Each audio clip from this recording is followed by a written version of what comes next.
Hello, and welcome to episode 169 of Dark and Stormy Book Club. Today we cross one of our bucket list numbers off as we visit with one of our heroes, Sarah Graves. Enjoy.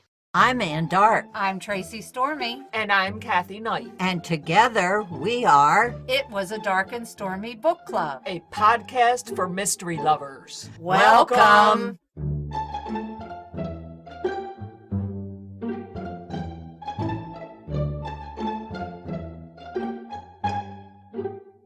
If you enjoy our show, please consider contributing to the Dark and Stormy Patreon. By becoming a patron, you will help us create better and quality content. There are also benefits to becoming a patron, such as exclusive content and Dark and Stormy merchandise. Become a supporter at patreon.com/darkandstormybc. Check our website for the link. We appreciate any and all contributions. Thank you.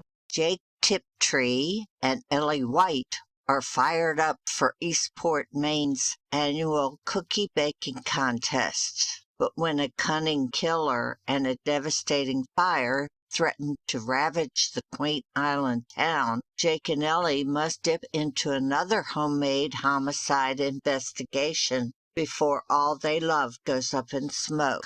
As co-owners of Eastport's beloved waterfront bakery, the Chocolate Mousse, Jake and Ellie know their customers expect them to cream the competition, but they're really just in it for fun, hoping to get Jake's daughter-in-law baking again. These plans collapse when fearsome local curmudgeon Alvin Carter is murdered, and every crumb of evidence points to the Tiptree family friend and all-around sweet guy, Breyer. Billy's sisters beg Jake and Ellie to prove his innocence. After all, lots of folks have gone sour on Alvin, whose popularity ranked somewhere between a toothache and the plague. But just as the ladies begin sifting through the suspects, a series of grass fires blaze across the island, threatening catastrophe. Could someone be trying to hide the truth about Albert's murder? Now Jake and Ellie need all their courage and an extra dash of that down east Maine stubbornness to sniff out the real killer before anyone else gets burned. Sarah Graves is the pen name of American mystery and crime novelist Mary Squibb. She wrote the Home Repair is Homicide mystery series from 1998 until 2013, and she had 16 books in that series. She has now changed course, but the characters remain the same. Jake and Ellie now own a chocolate shop called the Chocolate Mousse. The series is called Death by Chocolate Mysteries. Death by Chocolate Snickerdoodle is number 4 in the new series. It is published by our friends at Kensington Books, and we thank Michelle and Larissa for sending us copies of the book. Sarah lives with her husband John, a musician, and their black Labrador retriever in a house very much like the one Jacobia Tiptree was remodeling in her Home Repair is Homicide series. Sarah has been a writer all her life. She sent her first story to McCall magazine when she was 7. It was about a squirrel lost in the woods. The editors sent a form rejection letter, possibly because it was not very realistic for a squirrel to be lost in the woods. But this began her literary career of getting creatures, especially human creatures, into peril, letting them figure out how to get themselves out again. I adore Jake and Ellie, Sarah says, so much that I intend to keep right on throwing ghastly dangers and difficulties at them. I hope readers have as much fun as I do. We would like to welcome Sarah Graves to the program. She is the author of the Home Repair is Homicide and now the Snickerdoodle. That's right, the Death by Chocolate mystery. Yes, yes, yum. Welcome, Sarah. Thank you so much. It's great to be here. Jake and Ellie are now co-owners of a bakery. What drew you to change the format for Jake's mystery series? Well, there had been quite a few Jake and Ellie books about home repair. I think that I had probably gone through possibly 120 or 30 home repair tips. I felt as if I might be coming to the end of what I knew about home repair. We have fixed up an old house here in Maine. Sooner or later, everyone knows if you work hard enough on your house, you deserve some chocolate. So I thought maybe that would be a good pivot for Jake and Ellie. I like that. I like your characters in your stories. I was so happy that Sam has now grown up and gotten over all his teenage issues. Is Sam or any of your other characters based on a real person? Well, I make it a point not to do that. I don't want to accidentally touch on some sensitive spot that somebody might have or accidentally hurt someone's feelings. So I make up all the characters from my imagination, although I probably do take maybe somebody's hair and somebody else's voice, someone else's clothes, but I mix them all together so that I hope they are unrecognizable. I did make one exception for an older gentleman here in Eastport who was already quite famous locally. I had him walking in and out of a soda shop, I believe, and drinking a Moxie just because I wanted him to last forever. And I thought he had a better chance of doing it in print. That was the only exception that I have knowingly made in all this time. Do you actually drink Moxie? I actually do drink Moxie. I always thought it tasted like cough syrup. Moxie is what they call an acquired taste. We have a lot of family in the New England area, and it's kind of like split down the middle of who likes it and who doesn't. It is, and it's like broccoli or Brussels sprouts. So many people really can't taste in a pleasant way, and other people just swear by them. I think probably built in whether you're going to like Moxie or not. Yeah. It tastes like roots and stewed in slump water or something. And yet there's something about it. It's got an herbal twist that not everybody enjoys.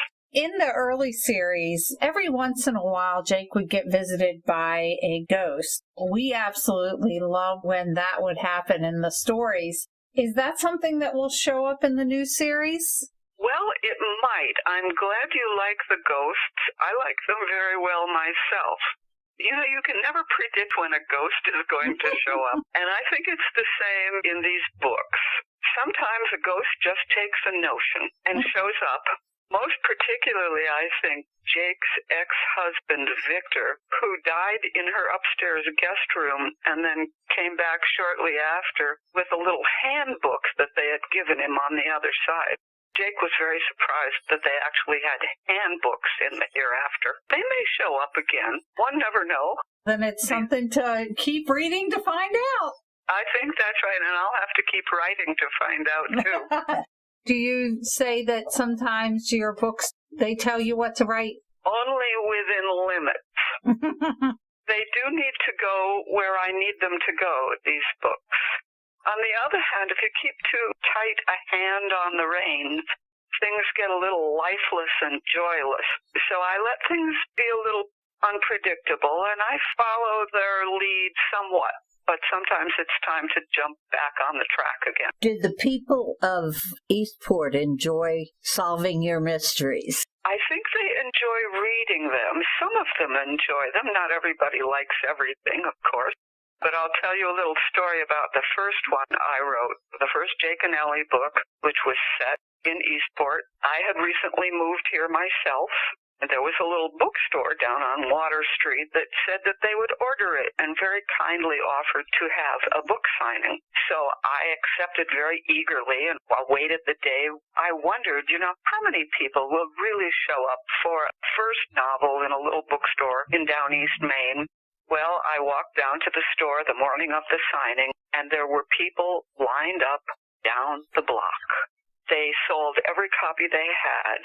we set up a list, and I believe we got about 70 more people who wanted to buy the book, and we would order it for them.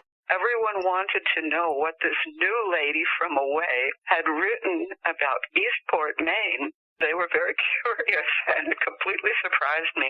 Everyone has been wonderfully supportive ever since. I absolutely love Maine, and I've been there since I've been a little girl.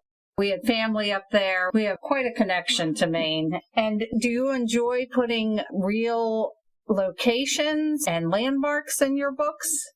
I really do. For one thing, Eastport and the surrounding area is full of wonderful places to visit and to describe so that other people who aren't here can enjoy them too. I don't, however, put real people's houses into the murder scene. It occurred to me that I wouldn't like it if somebody put a fictional murder in my real house.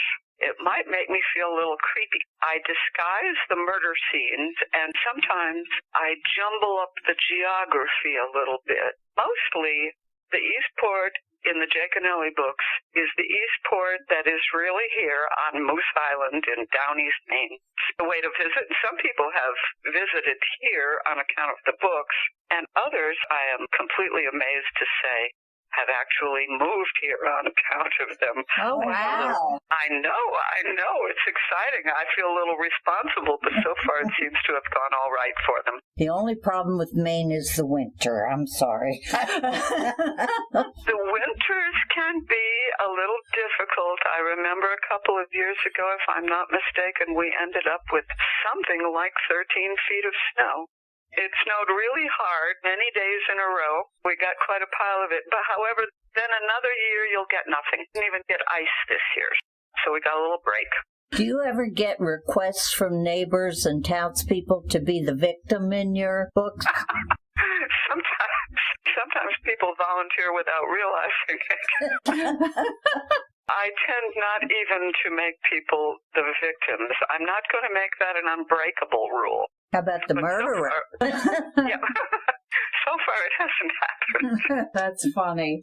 I have to tell you, Sarah, that we started this podcast 3 years ago. When we were discussing what we wanted to do with the show, we were talking about the possibility of interviewing authors.